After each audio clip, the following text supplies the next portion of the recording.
I was out doing delivery runs that night. It was getting pretty late, around midnight or maybe 1 in the morning. I was used to staying up late, so handling deliveries at that hour felt routine to me. The night was dragging, so I cruised around listening to tunes while waiting for an order to pop up. When one finally came through, I barely glanced at the details before accepting it since pickings were slim. I headed to the spot to grab the package, and as soon as I had it, the app pointed me toward the drop-off address. It was about 15 minutes away. The streets were deserted and quiet the whole way, and I drove on autopilot, just following the route. As I got close, the app had me turn onto a street that looked like a business district, but not the usual kind. Normally, those areas are neat, with sleek buildings and trimmed lawns, but this wasn't like that. The structure seemed old and abandoned, surrounded by overgrown, neglected weeds. The vibe put me on edge. The map led me to a parking lot with a small, single-story commercial building, just as run down as the rest. I dropped stuff off at office buildings before, so that part didn't faze me. What got under my skin was how creepy the place looked. The app told me to head around back, and before I could double-check anything, the customer texted me. They said they'd spotted me pulling up and asked me to bring the order to a gray metal door on the side. I replied that I was on my way. I parked next to the building and stepped out with the bag. As I got closer, I realized it really was the back. No main entrance, just some random side door, probably an emergency exit. No windows, no signs, nothing to say what it was. Right as I approached, another message came in. Just go inside and leave it there. Without overthinking it, I did what they asked. I pushed the door open and stepped into a dim hallway with a few flickering lights overhead. I figured I'd find a desk or counter to set the package on, but there was nothing, just empty space. I stood there for a second, debating whether to walk further in or wait for someone to show up. I pulled out my phone to text the customer, but before I could type a word, I heard a noise behind me. I spun around and saw the door I'd come through slammed shut. I rushed over and yanked at it, but it wouldn't budge. Someone had locked me in. My stomach dropped. What had I just walked into? I dropped the bag and tugged at the door again, but it was hopeless. My only choice was to head down the hallway and hope for another way out before whoever was outside found me. As I started moving, I heard a door creak open and shut somewhere deeper in the building. My heart raced. I picked up my pace and spotted another door at the end of the corridor. I flung it open, revealing another poorly lit hallway with rooms branching off on both sides. I darted in, and right then, footsteps echoed toward me. Without thinking, I ducked into the first room I saw and hid. Seconds later, hurried steps passed by in the hall and stopped right at the door I just slipped through. Someone lingered there for a moment before bolting toward the locked exit. Seizing the chance, I bolted the other way down the corridor, praying I'd find a way out before they doubled back. Luckily, I did. I burst out of the building, sprinted to my car, and peeled out without a glance behind me. As I drove, I called the cops. The dispatcher didn't seem to grasp how serious it was, and it took 20 minutes for a patrol car to show up at the scene. By then, they found no one. Later, I learned the building had been out of use for years, an abandoned spot with no security cameras. Most likely, I never figured out who was in there with me, or what might have happened if I hadn't gotten out fast enough. One thing's for sure, I'm never putting myself in a spot like that again. I used to work as a pizza delivery guy for a few months. It wasn't a bad gig overall. I just shuttled pizzas from the shop to customers and pocketed some decent tips along the way. That night, my shift started at 8 p.m., and our place stayed open until midnight. Surprisingly, orders kept rolling in late, keeping things steady right up to closing. One came in near the end of the night, around 11 p.m. I'd been juggling a bunch of deliveries back-to-back, so I snagged this one and headed out to the address. This time, it took me to a part of town I didn't know well. Most orders came from the same few neighborhoods, but this one was off in a quieter, woodsy area. I always pictured that side of town as where the rich folks hid out in big, secluded houses tucked among the trees. That night, though, nothing fancy showed up. I followed the directions until I had to turn onto a long, dusty road lined with a few scattered lights. It stretched on until it split into 5 narrow trails, too tight for a car to squeeze through. A sign read something like, "Welcome to Snowy Oak Cabins," hinting it was a rental spot. I checked the order. It was for cabin 3. I followed the sign pointing me down the right path and started walking. The trails were lit by small, dim bulbs, making it tough to see far ahead. I parked, grabbed the pizzas, and trudged on. The faint light made everything feel off, and I could only see clearly when I was right under a lamp. Then it'd fade to pitch black until the next one. My biggest worry was tripping or dropping the food.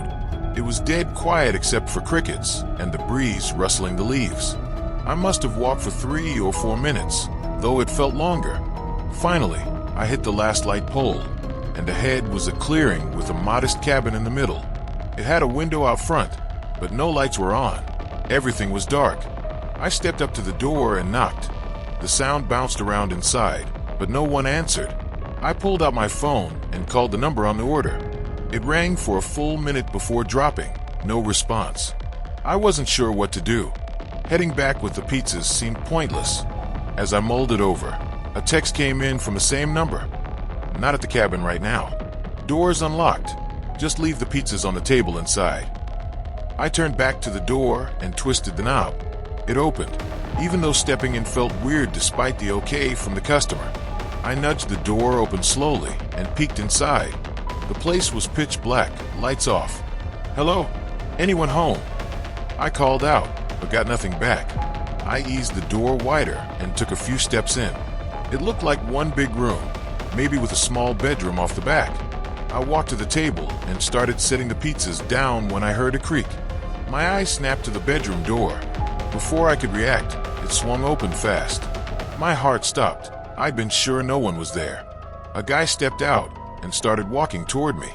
I stammered, trying to say something, but he cut in, saying he was just grabbing my tip and thanking me for coming inside. But he moved too quick, too aggressive. I backed up as he closed the gap, and suddenly he lunged, reaching for me with a furious look. I bolted out of the cabin, but as I burst outside, I crashed into someone else. The impact knocked them into the grass, but I kept my balance and ran for the trail. I heard both of them chasing me, but every time I glanced back, the dim lights hid them. I made it to my car and tore out of there as fast as I could. Once I was far enough away, I called the police. By the time they got there, the guys were gone. I'd hoped the phone number and cabin rental records would ID them easily, but no dice. Turns out, the intruders had used an unrented cabin, a fake number, and paid with a Visa gift card, no trace. Thinking about it still freaks me out. They'd clearly set it up to lure me in and trap me. But the second guy, where'd he come from? Was he hiding in the woods, watching me the whole time, waiting for me to step inside? If he'd been a little faster, they'd have had me. I've got no clue what they planned if they'd caught me. Back in my early 20s, I did deliveries for some extra cash. It's been a while since then, but one night sticks with me. An order came into the restaurant where I worked around 9 p.m., and by 9:20, I was on my way. No reason to think it'd be anything odd, just another run. The only difference was the address was a bit farther out, about 20 minutes from town, in the opposite direction of most residential spots. Our shop sat near the city's edge, and this place felt like a sparsely populated fringe area. The address looked like a regular house. I followed the GPS to a highway, not a busy freeway, but a single-lane road cutting through a forested stretch toward the next town.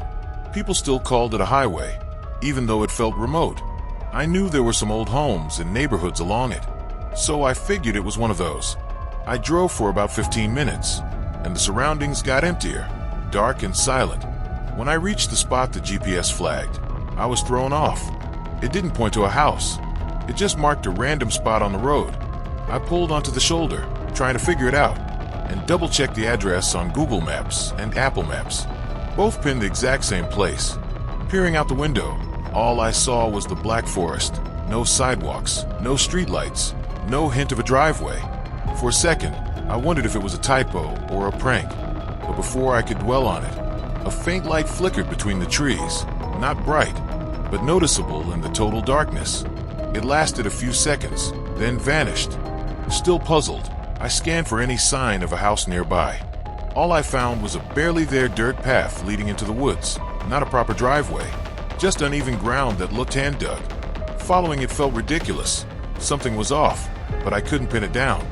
Then I heard it, a rustle of dry leaves from the brush, like someone moving out there. It was subtle, but enough to snap me alert. Without a second thought, I set the food down at the road's edge and hustled back to my car. I jumped in, hit the gas, and left without looking back, even without hard proof. The gut feeling that something was wrong that night was overwhelming. To this day, I wonder what might have happened if I'd made a different call. That delivery's never fully left my mind. It all started one night when I got home from work. I went upstairs to change, and as I was getting out of my uniform, I heard a knock at the door. I threw on some clothes quick and headed to the front door, peeking through the peephole. No one was on the porch. I cracked the door open and stuck my head out, scanning around, but the street was empty. I shut it and brushed it off, figuring it was a kid messing around or someone at the wrong house. I didn't sweat it for the rest of the night. The next morning, though, I woke up to another knock, this time at 6 a.m., way earlier than I'd like. I stayed in bed, and about an hour later, I got up to check for a package. Nothing. That's when it started feeling weird.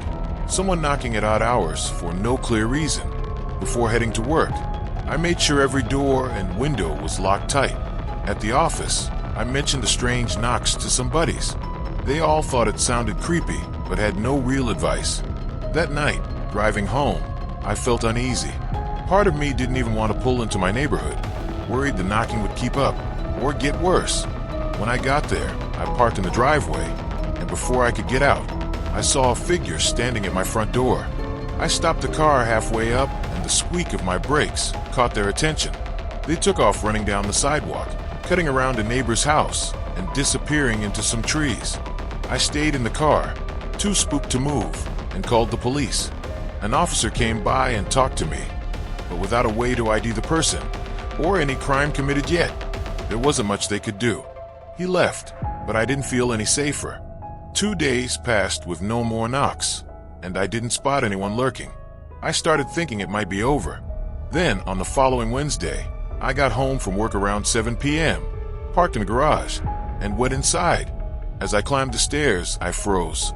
A guy was standing there, the same one I'd seen before, staring at me with no expression. Fear locked me in place, unsure what to do. He calmly asked me to sit and talk, but I didn't budge from the hallway. He said he just wanted to chat and ask for forgiveness. We'd dated for barely a month, but I'd ended it because he was unhinged. That's why I cut him off. As he rambled through what sounded like a rehearsed speech, my brain screamed one thing: run upstairs and call the cops. I spun around, bolted up the steps, and locked my bedroom door behind me. I grabbed my phone and dialed 911 while he pounded on the door, yelling for me to open it. Panic hit hard as the wood started splintering. He might break through any second. Then, out of nowhere, he stopped and spoke again, eerily calm. I tried to keep it together, saying I'd talk if I felt safe, suggesting we meet outside. He paused, then agreed. I heard his footsteps head downstairs. Soon after, police sirens wailed down the street. They ordered him to stop, but he ran, though not for long. The next day, they nabbed him at his place. Searching his phone, they found proof he'd been stalking me for months. Hundreds of photos of my house, me coming home from work, grabbing mail. Even shots through my living room windows, all recent. The creepiest part? It made no sense for him to start stalking me so long after we split. Hands down, it's the most disturbing thing I've ever been through. I worked a closing shift at a grocery store during my gap year between high school and college. As a cashier, I dealt with people all day. After about 7 hours, the last hour, from 9 to 10 p.m., slowed to a trickle, maybe 2 or 3 customers. I'd restock bags, wipe down counters, and leave by 10:15 every night. The shift leader, who also ran a register, stayed later to empty the tills and count cash, so I was always the last one out that late. One night, after a typical shift, I walked to my car in the lot. It was dark, with only a few co-workers' cars still around, but someone had parked right next to me, headlights on. I got to my car and hopped in, trying to settle in fast, but I couldn't help glancing over. The guy inside was staring straight at me. I looked away quick, but it only made it weirder. knowing he was probably still watching. I started the engine and pulled out. The next day, I told a store manager about the guy in the lot, asking if they'd hired someone new for the night shift. They said no. I laughed it off with them, figuring it was just some random coincidence. I had the next day off, but when I came back for closing, everything was fine until 8 p.m. I hadn't had a customer in 15 minutes, so I zoned out, scanning the store. Then I noticed a guy wandering around, no cart, no items, just aimlessly strolling the aisles. I caught him looking at me a few times. It felt off, so I tried to play it cool and avoid eye contact. A few minutes later, out of the corner of my eye, I saw him standing in an aisle right in my line of sight, back to the shelves, head turned, staring at me. That's when I recognized his face. Those same eyes. The guy from the parking lot days earlier. A chill ran through me. I looked away, but I could still feel him there. When he finally moved out of sight, I didn't spot him again in the store. Being the only cashier, he'd have to come to me to buy anything. By 9 p.m., I was sure he'd left. I rang up one last customer, then started shutting down, turned off the register, restocked, and got the okay to leave. The lot was nearly empty, as usual, and I was relieved no one was parked next to me.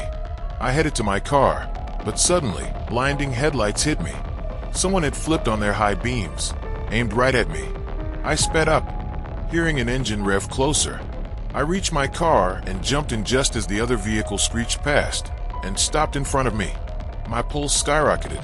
I locked the doors and started the car as the guy got out and ran to my window, yanking at the handle and trying the back door. Then he bolted back to his car and sped off. I was shaking, barely able to drive. I called the police right away, convinced it was the same guy who'd been watching me. But the security footage was too grainy to make out his face or license plate, so the case went nowhere fast. I didn't see him again, but I quit the store soon after. Every night leaving work left me rattled with fear. Music. I'm a 22-year-old guy at a big university.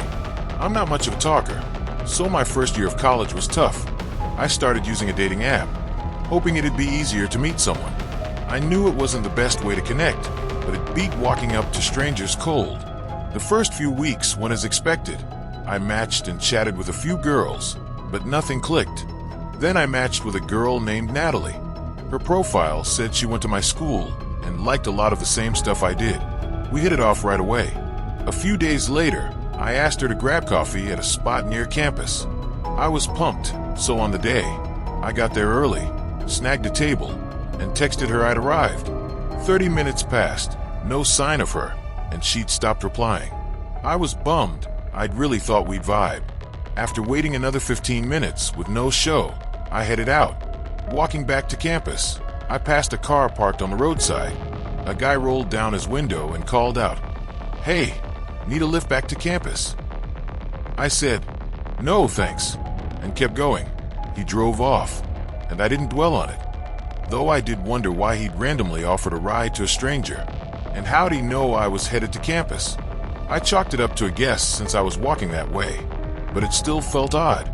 Back in my dorm, I decided to take a break from the app, grabbed a snack, and chilled, trying to shake it off. A few days later, maybe a week, I was walking from morning classes to my job, a quick 10-minute trek. Halfway there, a car pulled up beside me. It looked familiar, and it hit me. It was the same one from the coffee day. The guy lowered his window, but I kept moving, ignoring him. Seconds later, I heard his door open and fast footsteps closing in. I glanced back. He was running at me. I took off down the empty sidewalk, no one around to help. Adrenaline pumping so hard I didn't even feel winded. He gave up eventually and turned back. I kept running, took a detour, and went the long way to work. I thought about calling the cops, but didn't have much, just a vague car description. When I got to work, though, I saw his car parked out front. How'd he know where I worked? I stayed out of sight and called the police, hoping they'd nab him before he bolted. They did. Turns out, he'd been using the dating app to lure me into a trap. His profile was under Natalie. That's how he knew so much about me. I'd never told him where I worked or my usual routes, so he must have tailed me all week to figure it out. He didn't say what he planned to do if he caught me. Back when I was in my early 20s, I hung out with a tight crew, mostly me, Chris, and Mike. We'd spend our time wandering the woods near our place, chatting or poking around random spots. One night, Chris swung by my house and told me about a creepy abandoned building. A buddy of his had mentioned it, off a trail in a wooded area not far from us. Naturally, I asked what it was. Chris didn't know. His friend wouldn't even go near it. That got me hyped, so we called Mike. He was all in. It was 5 p.m., with the sun setting around 7, so the dark would make it extra thrilling. Chris and I grabbed some basics, flashlights, snacks, and picked up Mike from his place. We stopped at a nearby convenience store, a short walk from the forest. Word was a half-mile trail led to a lookout, and if you kept going a bit past that, you'd hit the abandoned building. We found the trailhead and hiked in, passing folks heading back. Honestly, I started losing the buzz. Too many people around for it to feel secret. But we pressed on and reached the lookout. The sun was dipping, and the woods darkened by the minute. We paused to flick on our flashlights, then pushed past the clearing into the trees. It didn't take long, maybe 15 minutes, before we were trudging through thick brush in the dark, finding nothing. Chris asked, "You sure this isn't a joke?" Mike snapped back, a little annoyed. "No, this guy was legit, trust me." Right then, a bush rustled nearby. We swung our lights over, and I jumped as it shook like something darted out. Then, in the distance, we spotted an old structure. The excitement kicked back in, and we headed toward it. The building was odd, like it didn't belong in the forest. Small, maybe a workshop or something, with a rotted wooden front door lying flat on the ground. We stepped inside, and a nasty stench hit us. We exchanged looks, nervous but curious. The first floor had 3 rooms. The main one was open, with a big wooden table or workbench covered in junk and rusty tools. I followed Mike down a hall to 2 other rooms, both with doors. The smell got worse as we neared them, bad enough that Chris gagged and pulled his shirt over his nose. "Guys, we should bounce. This stinks too much," he muttered, sweeping his light around. Mike and I brushed him off. Though I was getting a bad vibe, I aimed my flashlight at one door and took a few steps toward it as Mike opened the other and went in. Almost instantly, he yelled and stumbled out, making me and Chris flinch. Then loud thuds echoed through the place, coming from behind the third room's closed door. We bolted outside, running flat out until we were gasping. "What just happened?" Chris panted. "I swear I saw a body on the floor in there," Mike said, freaked out, eyes darting like he'd seen a ghost. I said we had to keep moving. I thought someone was hiding in that third room. We got out fast, basically sprinting toward the road. At my car, I drove us straight to the police station a few blocks away. We told the cop what went down, but he acted embarrassed for us, like we were dumb for going there. Maybe it was a dumb idea, but we just stumbled onto what looked like a murder scene, and he just gave us attitude. Still, they sent officers to check it out. We waited in the car outside the station for over 2 hours until they called us back in. They'd found bloodstains and signs someone had been there recently, but no one was around now. They took it more seriously then, grilling us for details. Weeks later, they dug up what was likely the body Mike saw, poorly buried a few hundred yards from the building. The person was already dead before being brought there, probably just a spot to stash it before dumping. As far as I know, the case didn't go far, no real suspects. It was wild, and knowing we were that close to a possible killer still messes with me. Exploring abandoned spots was pretty normal back then. People did it for kicks in high school. My best friend, Jake, and I got into it around that time. We were curious about what happened to leave those places forgotten and what might still be inside. We knew it could be risky, teenagers thinking we're tough, ignoring the rumors of gangs in sketchy neighborhoods. We steered clear of those and stuck to isolated buildings surrounded by woods. Over a few months, we checked out 3 or 4 of them, picking new hangouts every couple of weeks. Then things went sideways. Jake and I were on a cracked, overgrown concrete road that led to some abandoned houses we'd already scoped out. We kept going, hunting for something fresh. Most houses were a short walk apart, but after nearly 5 minutes without seeing another, we got antsy. Still, we followed the concrete, betting it'd lead somewhere. A few minutes later, it ended at a gravel path stretching ahead through trees. We decided to keep going. Soon, we hit a house, weirdly out of place, like a duplex dropped in the middle of nowhere. The windows were boarded up, the front door locked, but the garage door was cracked open enough to slip under. Inside, the garage was mostly empty, just some trash and dirt. The door to the house was shut. I twisted the knob and shoved, but it wouldn't give. Jake helped, and together we forced it open enough to squeeze through. A dresser was pushed against it on the other side, which threw us off, but we climbed over and hit the kitchen. From there, we saw a hallway leading to stairs and the living room. The place was in decent shape, surprisingly clean, with little dust, but there were footprints all over the hardwood, showing others had been through. As we moved down the hall, a soft thud came from the far side of the house, like something small dropped. We froze, listening hard. I was getting worried. After a beat, I started toward the front door. Just as I got close, a deafening screech of metal dragging ripped through the place, followed by a massive bang from the garage. I yanked the door open, and we hauled ass out. Hearts pounding, adrenaline surging. Back on the trail, I looked back. The garage was fully shut now. We ran to Jake's place, clueless about what happened. He thought it was a fluke, the garage closing while we were inside, but I wasn't sold. I figured someone set a trap, luring us in through the garage to lock us inside. Why else was the front door blocked with a dresser while the busted garage was left open? I don't know if they thought we were still in there or just wanted to scare us off after we got out. We never went back to find out. After that, we stuck to closer spots. No more deep forest treks. My best buddy, Sam, and I always had our little hideouts to dodge the world, whether it was a corner of the schoolyard or the nearby skate park when we were fed up with grown-ups or our siblings. We'd grab our comics and hole up there. After a couple of years, we built a treehouse in Sam's backyard and hung out there a ton. But whenever his little brother tagged along, and we couldn't ditch him with his mom around, we'd bail to the woods with our books and flashlights instead. We'd stay out all day, and eventually, the treehouse became his brother's turf with his pals. Sam's mom said we were getting too old for it, which we didn't buy, but we had to find a new spot anyway. One day, we packed up and ventured deeper into the woods than ever, trying to build a new shelter. It didn't come close to the treehouse's glory, and we trudged home bummed. The next day, my mom sent us back out with our dog for a walk. We went even farther, determined to give it another shot. The dog wasn't into sniffing out cool spots and kept bolting ahead without waiting. At one point, he took off and didn't come back. After 30 minutes of calling, searching, and whistling, I called my mom in a panic. She calmed me down, saying he'd probably show up soon. He'd done this before and always came bounding back. So Sam and I pressed on. As dusk fell, we flipped on our flashlights. Suddenly, Sam waved me to stop. He'd heard barking. I caught it too. We ran toward the sound and found the dog in front of a small stone building, yapping at nothing. "What you got there, bud?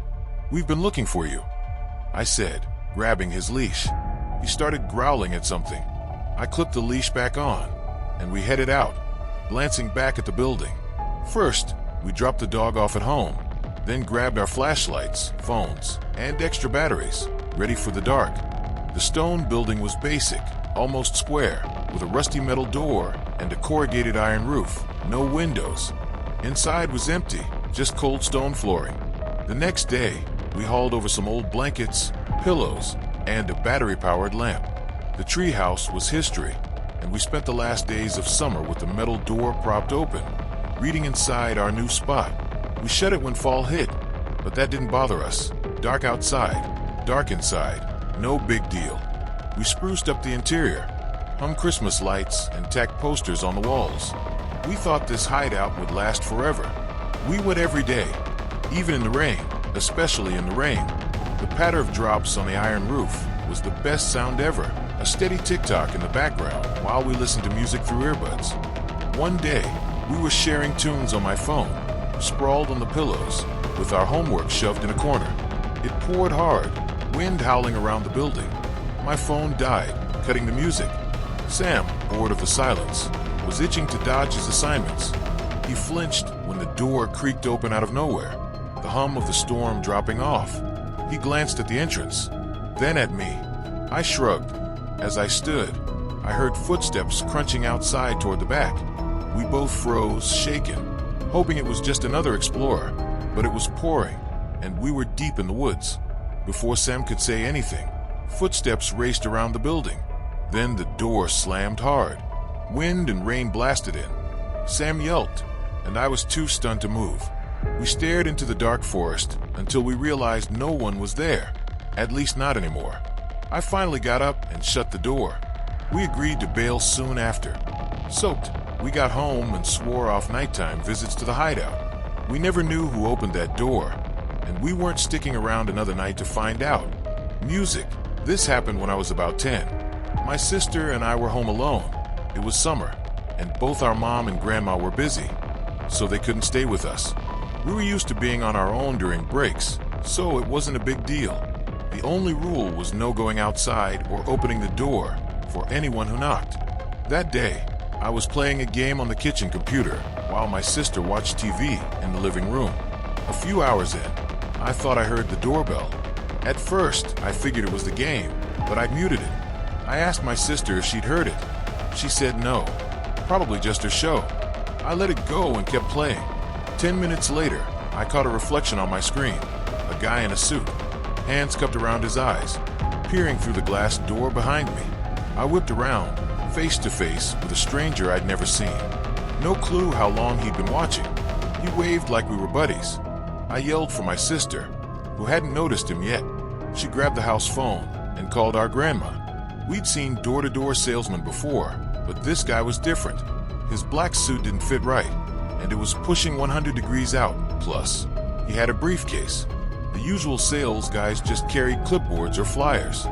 Weirder still, he'd circled the house to the back door. He'd have seen no car in the driveway, a dead giveaway no one was home. As I got up to hide, he crouched and gripped the doorknob, twisting it hard. Thank God it was locked. He looked at me, grinned, and motioned for me to open it. The noise he made woke our dog, a 70-pound lab mix, who started barking and snarling like crazy. If that guy got in, she'd have torn him up. My sister said Grandma was on her way and told us to hide in her room until she got there. She handed me the phone and ran to the kitchen, grabbing the biggest knife she could find. I heard her yell at the guy that we'd called the cops. When she came back and we locked the bedroom door, she said he just laughed, like it was the funniest thing he'd ever heard. Soon, we heard the front door open and Grandma calling us. We ran out to her. She checked around the house and saw no one. She thought it was odd. If he was a salesman, he'd have left a note. She took the rest of the day off to stay with us and watch for him. It's been 11 years, and I still don't want to think about what was in that briefcase.